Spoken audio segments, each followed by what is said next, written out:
மாநகராட்சியின் அனைத்து பகுதிகளுக்கும் 24 மணி நேரமும் குடிநீர் வழங்கப்படும் என மக்கள் குறைதீர் முகாமில் மனுக்களை பெற்றுக்கொண்டு மேயர் ஜெகன் பெரியசாமி தெரிவித்தார்.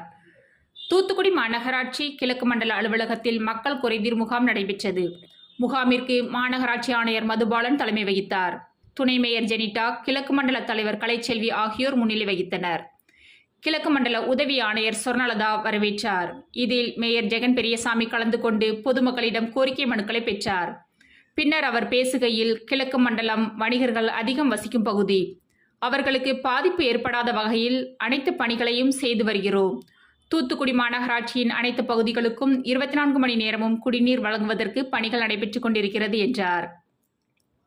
நிகழ்ச்சியில் துணை ஆணையர் ராஜாராம், துணை பொறியாளர் முனீர் அகமது, நகர்நல அலுவலர் வினோத் ராஜா, சுகாதார ஆய்வாளர் ராஜசேகர், இளநிலை பொறியாளர் செல்வம், கவுன்சிலர்கள் ரிக்டா, ராமு அம்மாள், மும்தாஜ், பேபி ஏஞ்சலின், பொதுக்குழு உறுப்பினர் கோட்டூர் ராஜா, வட்டச் செயலாளர்கள் கதிரேசன், பொன்ராஜ், பகுதி சபா உறுப்பினர் ஆர்த்தர் மச்சாது, போல்பேட்டை பகுதி பிரதிநிதிகள் ஜாஸ்பர், பிரபாகரன், மேயரின் நேர்முக உதவியாளர் ரமேஷ், ஆணையரின் நேர்முக உதவியாளர் துரைமணி உள்ளிட்ட பலர் கலந்து கொண்டனர்.